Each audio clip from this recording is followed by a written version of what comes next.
السلام علیکم ورحمۃ اللہ وبرکاتہ۔ بسم اللہ الرحمن الرحیم کہ نماز میں رکوع و سجدے کی تکبیرات کہنے کا طریقہ کیا ہے؟ کہ تکبیرات انتقال یعنی وہ تکبیرات جو نماز میں ایک حالت سے دوسری حالت کی طرف منتقل ہوتے وقت کہی جاتی ہیں، ان میں سنت یہ ہے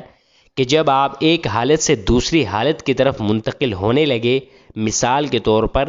قیام سے آپ رکوع کی طرف جانے لگے، تو اس وقت جو تکبیر یعنی اللہ اکبر کے الف سے آغاز کرے اور جیسے ہی حالت تبدیل ہو جائے، مثلا قیام سے رکوع میں پہنچ جائے، تو تکبیر ختم کر دیں، مکمل کر دیں، خاموش ہو جائے، اور ایک حالت سے دوسری حالت کی طرف منتقل ہونے کے بعد مثلا قیام سے رکوع میں پہنچنے کے بعد تکبیر کا آغاز کرنا